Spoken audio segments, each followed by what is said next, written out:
I am a big fan of movie trailers. A well-crafted preview can let us know the general tone and content of a movie, help us decide if we want to watch it at all, and to some extent clue us in to how the movie will make us feel, what it will ask from us emotionally as viewers. With high-concept, low-plot action movies, you can expect to be wowed by spectacle. With horror, you'll be put on edge. With comedy, you can expect to laugh. Hopefully. Oh my God! Einhorn is a man! So here is what the Happiest Season trailer gives you. I get to go meet the people that made my favorite person. Abby, you and Harper have a perfect relationship. She is my person, and I really want everyone to know that. I want to marry her. I'm finally gonna meet everyone. There's something that we should talk about. Hi! I didn't tell my parents I'm gay. So who do they think I am? Her parents believe their straight daughter brought home her lesbian friend for Christmas? Not exactly. They also think that I'm straight. Have they ever met a lesbian? And then you sit down to watch the actual movie and you get hit in the face with a holiday-sized helping of queer familial trauma, dressed up in twinkle lights and centered on a lot of unhappy, unlikable people.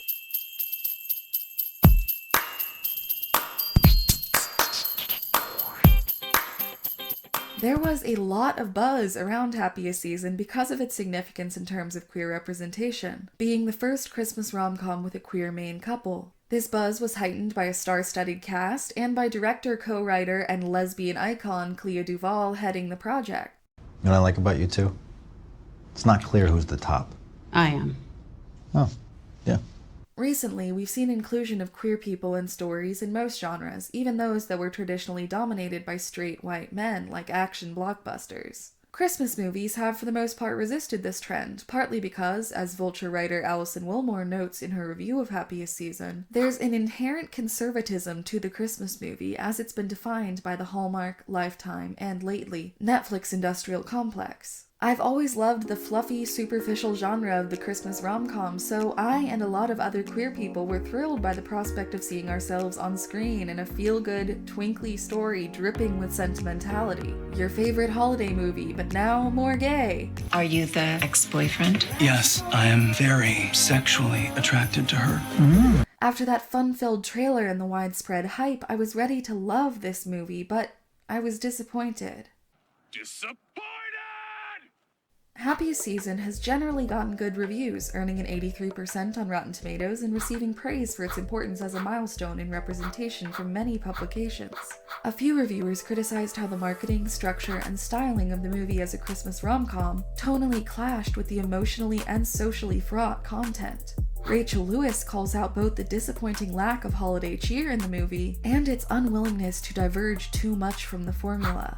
She writes, if they're going to be gay, keep it white, make them rich, and throw down some coming-out trauma combined with secrecy and lies.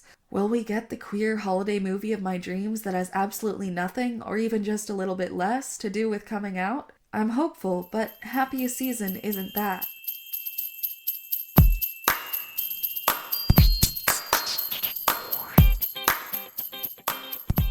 The plot revolves around Abby and Harper, a lesbian couple visiting Harper's family over Christmas. The other main players are Harper's mom and dad, her sister, Sloane, and her boring husband, and Harper's other sister, Jane, who is nerdy and sweet and generally the family disappointment. Dan Levy is apparently Abby/Kristen Stewart's only friend. His character is obviously named something else, but I can't remember, and he's basically just playing his character from Schitt's Creek. Not that I'm complaining. I'm obsessed with this. Riley is here too. She's Harper's high school friend who gives off serious gay vibes, played by Aubrey Plaza. The movie opens on the central couple generally being goofy and in love.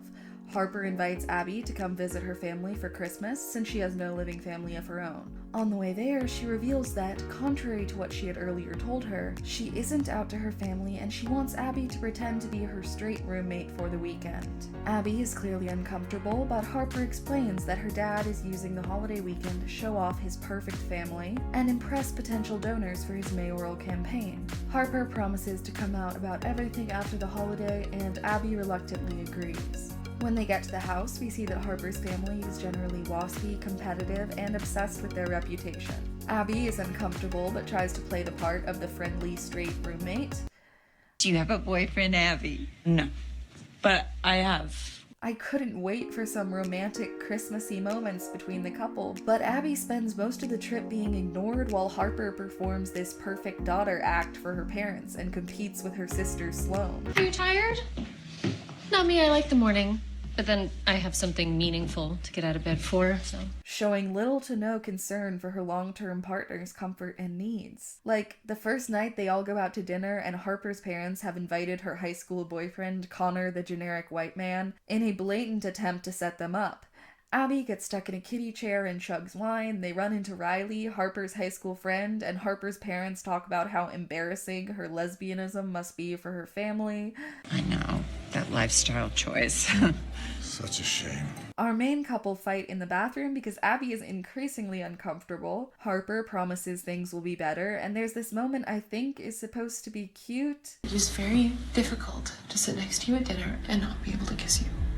But they're being forced to confine their affection to a public bathroom. It's demeaning and depressing, and I hate it. Abby calls Dan Levy, and he's understandably horrified at the situation, and she says she's okay with it. It's not so bad. It's kind of fun having a secret. But it seems like she's just denying her own feelings to avoid confronting Harper. They go ice skating the next day, and I wanted to see the couple hold each other's gloved hands and skate together, but no. Harper is super competitive with her sister Sloane, and Abby is sidelined and somewhat ignored once again. At a Christmas party that night, the first of 2 Christmas parties in this movie, Harper's dad is showing off his perfect family to potential donors for his mayoral campaign, and you guessed it, Abby looks bored at best and genuinely distressed at worst. There's this really uncomfortable moment when Harper is talking to Connor the generic white man again, and Abby is standing with Harper's obnoxious high school friends, and one of them says, If she doesn't sleep with him, then I will. and it's supposed to be funny, but it just feels uncomfortable again. Abby goes outside to vent to Dan Levy, and when the phone call ends, I was hoping Harper would come out and they would have this sweet, intimate moment together under the stars. But no, Riley appears again, hints she can relate to what Abby is going through, and gives off some serious queer vibes. Like your jacket. At this point, I was intrigued. Riley is out and proud, self-assured, attentive, and everything Harper isn't. I thought maybe Abby will realize she needs to be with someone more like this, even if it's not Riley specifically. That night, Abby tries to sneak up to Harper's room, and we get this, joke. Abby, what are you doing in the closet? Right, guys, because of gay? They end up spending the night together, but the next morning they have to scramble again as various family members barge in. That day, Harper and her family are preparing for the movie's second Christmas party, this one taking place the following day, a white elephant party hosted at their home, once again intended to impress potential donors. Needing to pick up a white elephant gift, Abby goes to the mall with Harper's sister and her kids. While they're at the mall, the kids, who have no established reason to dislike Abby or want to mess with her, steal jewelry planted on her and get her briefly thrown in mall jail. Fucking crank and Breaking Bad. Not doing any of those things. I'm not a big fan of this plot point. First, because it doesn't really pay off other than Harper's family now thinking Abby is like both an orphan and a thief. Second, if you're going to have 3 black people in your movie, maybe don't make 2 of them thieves and liars. Especially kids, considering how our culture tends to adultify and dehumanize black children and teens. It's a big yikes all around. Back at the house, Harper tells an increasingly stressed out Abby that they will go out that night and let loose, and then she leaves her alone again. Abby is clearly miserable, wandering around this unfamiliar town, pretty much ignored by her partner. Before the movie can get any sadder, the real hero shows up. Riley shows up, and she takes her to a bar for a Christmas-themed drag show. Jinx Monsoon and Ben de la Creme are there, being charming and campy. De la for short, duh for shorter, Miss Creme if you're nasty. And Riley and Abby talk and generally have great chemistry. This is honestly the exact vibe I wanted from this movie, but Harper isn't even there. Riley opens up and tells Abby that she and Harper were best friends in high school and secretly dated. She reveals that she left a love letter in Harper's locker, and when her friends found it, Harper denied their relationship and told everyone that Riley was an obsessive lesbian who wouldn't leave her, a hetero, alone. Riley says that this led to years of her being bullied, then, realizing she's basically just told Abby her partner is a bad person, she says, "But that was a long time ago." And Abby responds, "Yeah," in this really sad, meaningful way, like she's realizing that Harper's behavior is part of a toxic pattern. The drag queens and Riley cheer Abby up, and before the scene can reach even higher levels of sexual tension, Harper texts Abby and she heads to another bar to meet her. Abby is clearly not in the mood to party, and Harper, once again unattentive, lets her girlfriend leave and stays out until 2 a.m. drinking with Connor the generic white man and ignoring Abby's texts. The next morning, they get in a fight, and Abby's bottled up emotions understandably finally come out. I'm suffocating you. Or not, but just... Oh, I feel really suffocated in the closet that you shoved me back into. And the scene ends on a distinctly sour note. At the White Elephant party that night, hosted by Harper's family, Riley seems to be the only person interested in talking to Abby, and instead of talking to her, Harper just looks jealous from across the room and flirts with Connor the generic white man. Dan Levy arrives and basically snaps Abby out of it, and she tells Harper she's done. They fight and then kiss and make up in the basement, and whoops, Sloane saw them. They all head back upstairs, Harper pleading with Sloane not to reveal her secret, and Sloane determined to do just that and replace her lesbo sister as the favorite child. They discover Sloane's boring husband in the closet with another woman who Sloane apparently knew about, and now it's a smackdown dragout to see who will get to the party and reveal the other's life-ruining secret first. When they get back to the party, they both successfully announce each other's secrets, and Harper has a chance in classic rom-com fashion to publicly proclaim her love and win back her woman, and she doesn't. She is lying! I am not a lesbian! She once again denies it, and Abby leaves, followed by Dan Levy. I really liked the creative decision to have these two go on a walk together, because I think anyone who has ever experienced an overwhelming family gathering, gay or not, has escaped the house to go on a walk with a favorite sibling or cousin and just decompress. Abby reminisces to Dan Levy about Christmas with her family before their passing, and she says she thought this year would allow her to reclaim that joy with Harper as her new family. She's questioning their whole relationship and feels like Harper hasn't come out because she doesn't love her enough. Levy does the obvious right thing and tells her that this is about Harper's issues, not hers, and that she is deserving of the same love and support she got from her parents. He gives this sweet speech about how everyone's coming out stories are simultaneously similar and widely different, and it's a good speech, but it's kind of a lot of words without a lot of substance. Abby says she wants to be with someone who is ready, and the scene ends.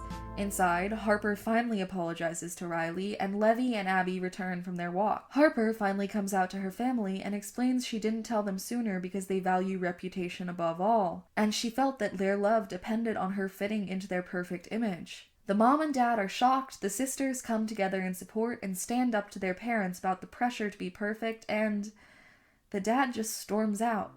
Even though Harper tries to plead with her, Abby says it's too late and leaves. The mom follows the dad into the office and basically says that she too feels stunted and unhappy because of the constant pressure to appear perfect, and admits that their children are miserable because of them.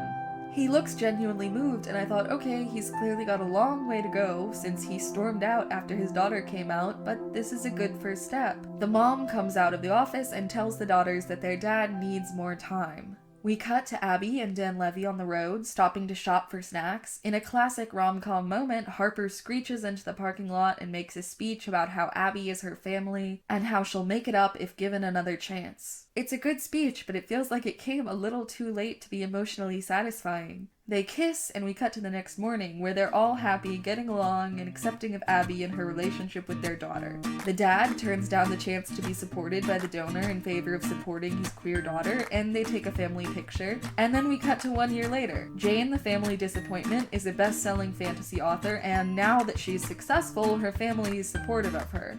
Then we cut to a movie theater where they're all together once again, and they're enjoying a movie, and that is that. Sorry, did that seem jarring? Yeah, it did to me too.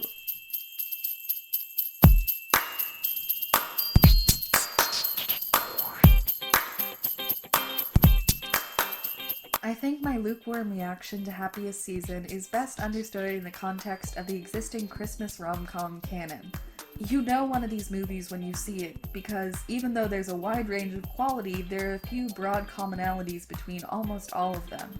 They usually revolve around one or more, almost always white, couples, and there's generally a contrived and unrealistic setup which fuels the plot. Some hijinks ensues, leading to some, usually minor, friction between the breeding pair or pairs, which is usually resolved in a heartfelt public speech or grand romantic gesture. Fish out of water stories are common, like a medieval knight transported magically to a present-day town, or an identical princess and baker having to convincingly impersonate each other, or two wildly different women swapping homes and lives for the holiday season. Contrived plans that inevitably go downhill are also popular, like someone enlisting a fake fiancé or significant other to impress their family over the holidays. This one is weirdly common, like there are at least 9 of them that I could find, and I do not know why.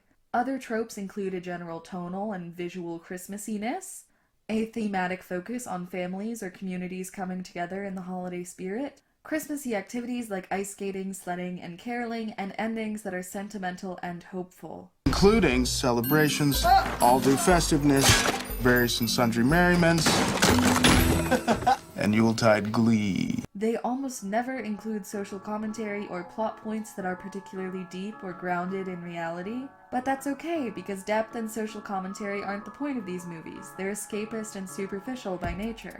Christmas movies exist in their own beautiful, weird dimension where everything is lit by twinkle lights and every problem can be wrapped up neatly within an hour and 40-minute runtime. Even those movies that deal with more serious themes, like Love Actually and It's a Wonderful Life, still center on character-based conflict, and don't really delve into culturally fraught subjects like racial or sexual inequity, bigotry, or prejudice on a systemic scale. Family values rule all, and inequality either doesn't exist, or more likely, we're just not confronted by it. Happiest Season yanks you out of that Christmas dimension with emotionally taxing dynamics of the queer experience, and it just doesn't mesh with the goofy holiday formula. My dad kicked me out of the house and didn't talk to me for 13 years after I told him. The central conceit that fuels this holiday romp is a couple hiding their sexuality for fear of rejection, and there's a pronounced dissonance between grounding the plot in real-life trauma played very seriously, I am not hiding you! I am hiding me! and treating this conflict as the setup for goofy comedic hijinks. When they have to scramble to cover up their sexuality or relationship or sneak around, I think it's supposed to be funny, but it is way too close to home to laugh at least for me. That was very, very close. We shouldn't have done that. Those deep, painful, complex stories deserve to be told, but that's not what this genre has ever been about, and it didn't feel like the movie I signed up for.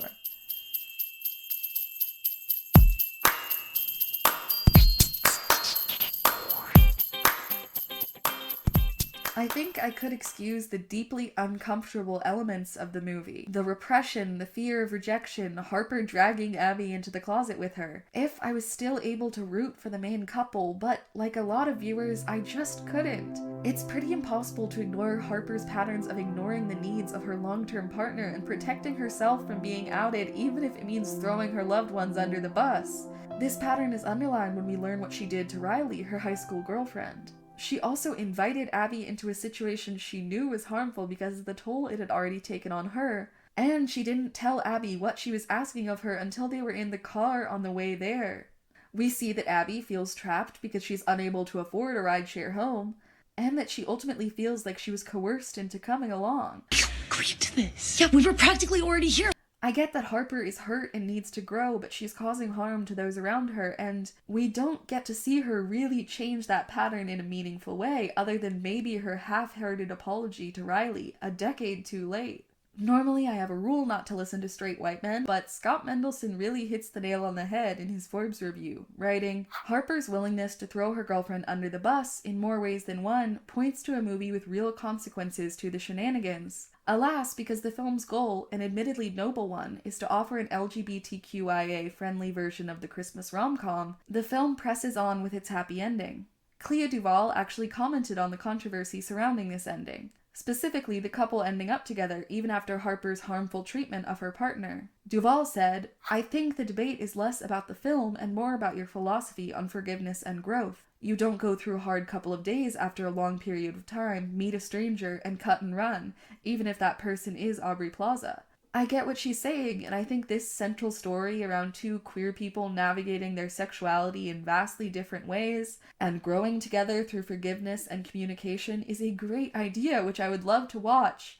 But like I said, it doesn't mesh with the simplistic Christmas rom-com structure that Happiest Season follows, or the no loose ends happy ending.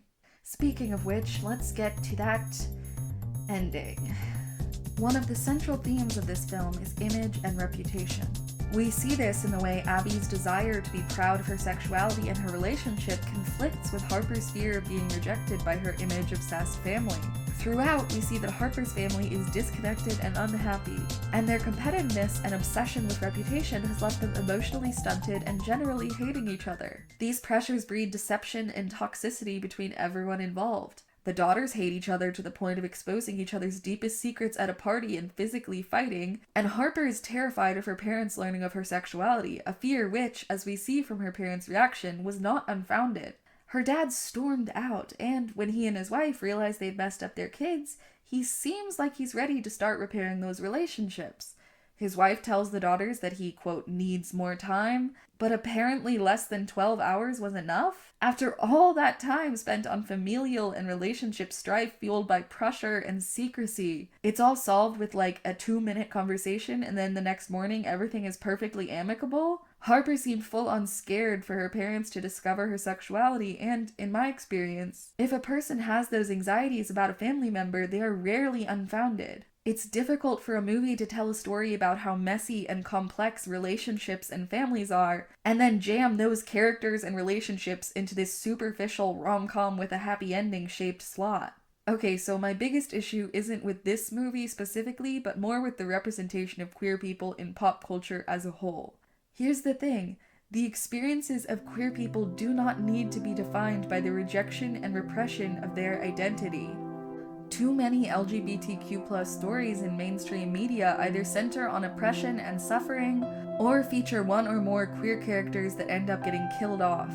This is a trope often referred to as bury your gays. The pattern of queer characters meeting an unhappy and/or violent end can be traced back to the Hays Code in the early 20th century, a set of Hollywood production guidelines that acted as a sort of moral instructional text, reinforcing public understanding of white, Christian, heterosexual norms as right, and any identity or behavior that didn't align with these norms as wrong. The code initially prohibited any inclusion of gay characters, and when these guidelines relaxed in the 1960s, the gay characters that were represented were usually written with arcs ending in trauma and/or death, often framed as a result, directly or indirectly, of their perceived immorality. While this moralistic messaging around queerness is no longer as explicit or as universal, the bury your gays pattern has been hard for pop culture to shake. A considerable proportion of queer characters still either end up dead or suffer horribly. These struggles deserve to be represented, but it gets really tiring to repeatedly see queer characters just get mercilessly beaten down by the narrative.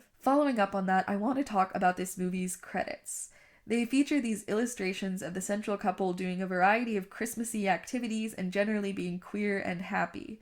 These credits got me so excited for the movie I was about to see, and when the ending credits rolled, I was left wondering, where was that movie? Happiest Season could have been the first Christmas lesbian rom-com without having the central plot fueled by a fear of rejection. It could have been, and it should have been.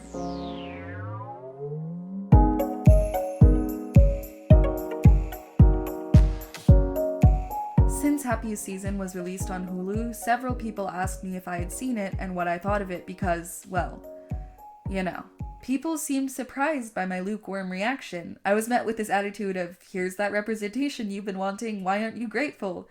And my answer is, it is true that this movie is pretty groundbreaking as a mainstream, lesbian-centered Christmas rom-com, directed and co-written by a queer woman.